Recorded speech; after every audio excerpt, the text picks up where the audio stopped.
What's good? It's your boy Chevy. We're back with another video. What I really want to talk about today is the fact that we have this RAV4, right?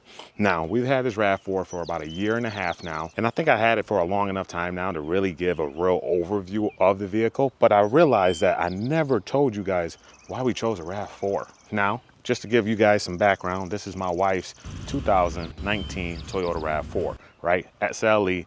This thing is fully loaded to the gills, right? I'm talking heated seats, heated steering wheel, heated windshield wipers, all the good stuff, right? Power lift gate, all those things. This thing is loaded up to the gills. But what I really want to talk about is 3 huge reasons of why we chose this over the Tahoe. Now, we were really looking at a Chevy Tahoe. My wife loves the big vehicles. She loves to drive them. She used to have a Suburban. Now, how did we end up in a RAV4? I guess that brings us to point number 1 ultimately, right? That's going to be reliability and just low ownership stress, right?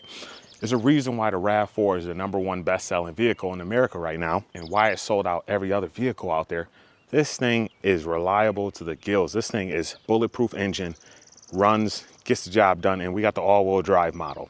Up here in upstate New York, you gotta have it for the winters up here. This thing just makes it so perfect to drive this thing around. I don't have to worry about it when she goes out and she leaves the house.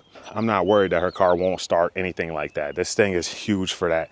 And honestly, if you're considering this vehicle, that's probably the #1 reason you're considering the Toyota RAV4. This thing has just been known and true that is gonna run. Now, how does that compare to the Tahoe, right? At the time we were looking for vehicles, really the Tahoes were having so many issues with their 6.2 liter, right? Now, we could have got the 5.3, and that's actually what I run in my Silverado. However, I was looking at the big boy Tahoes, right? I was talking Premier Edition Tahoes. Now, wife loves the features. If you got the features in one vehicle, it's hard to go to the next vehicle and not have those features. So looking at the vehicles of the Tahoes that had those features, it was the 6.2 liter. I was not willing to have the engine blow up on me shortly after purchasing one of those vehicles. So that was just like the #1 big reason there. On top of that, as you guys may know if you've watched this channel before, in my previous roles in life, I've been a Toyota technician. I went to school for it originally. I know how tried and true the Toyotas are. Engines, everything, suspension, all the pieces of them. These things can just run for hundreds of thousands of miles without really big issues as long as you maintain them properly. Now, I do love my fun, right? As you guys know, I got the BMW. I also got a Corvette, and I love those vehicles for fun. However, when you got a vehicle that you really need to be able to get you to work, start up every morning, no issues, no complaints, you can't beat the RAV4, bro. Just all the Toyotas, they're just stout, right? And that's just the main reason there. Family vehicle needs to be something that's super reliable, man. My truck, every once in a while I have issues with that. It breaks down, I gotta repair things. This thing, fingers crossed, everything's been good with it so far. And boy, we've driven this thing.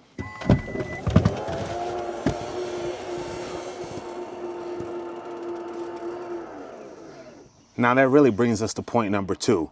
Size, practicality, and this thing's a little bit larger than you might think. Now inside of this truck, there's a good amount of space in here. Let me grab my golf club set to show you how it fits in the back of this.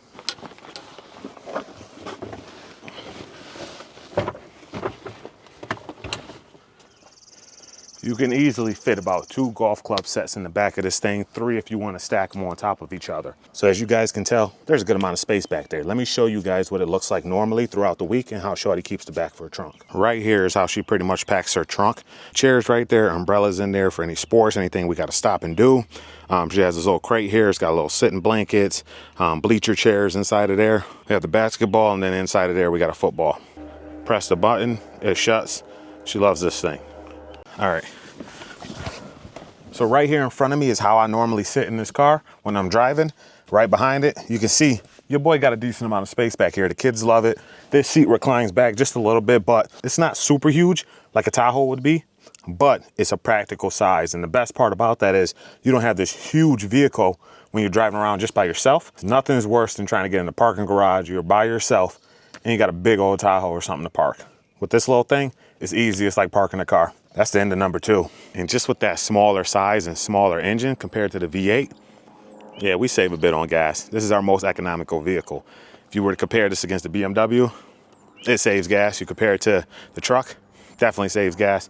Compare it to the Corvette, why would you even compare that? 2 different vehicles. So this thing right here is our most economical vehicle. When we do road trips, this is the one we taking. That really just takes us to our final point, right? Retention value. It's not what the car costs you, It's how much it stays valued at the end of it all. When you're done with the car and you want to sell this thing, are you going to get dollars or are you going to get pennies? These things hold their value way better than the Tahoes do. That's going to be because these things are reliable. People trust them. They trust the brand. You can't beat the Toyotas, man.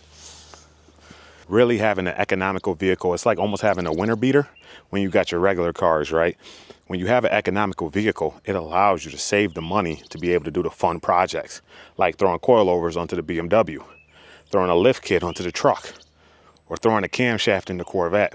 That's why you get the economical vehicles. You drive this every day, but you have fun with the other toys, you know what I mean? Guess just to wrap that up, this wasn't the most exciting purchase that we've ever made as far as vehicles go, but it probably was the smartest one that we've made. I hope this video helps you guys out, at least let you know why we pick a RAV4, why it might be we pick this over like an Audi Q3, right? More economical, cheaper, better resale value, or why we definitely picked it over the Tahoe. Now, this doesn't mean that in the future we don't change our minds and maybe go with a bigger truck.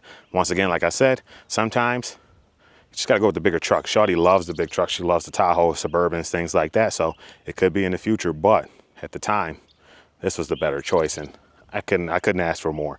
Anyways, it's your boy Chevy. We signing out with another video. Make sure to hit that like button, hit that subscribe button down below, and I'll catch you in the next one. Peace. Okay. What's up? I've been on a paper chase for months. I've been on a marathon for months. All in all, I can't just get enough. I know.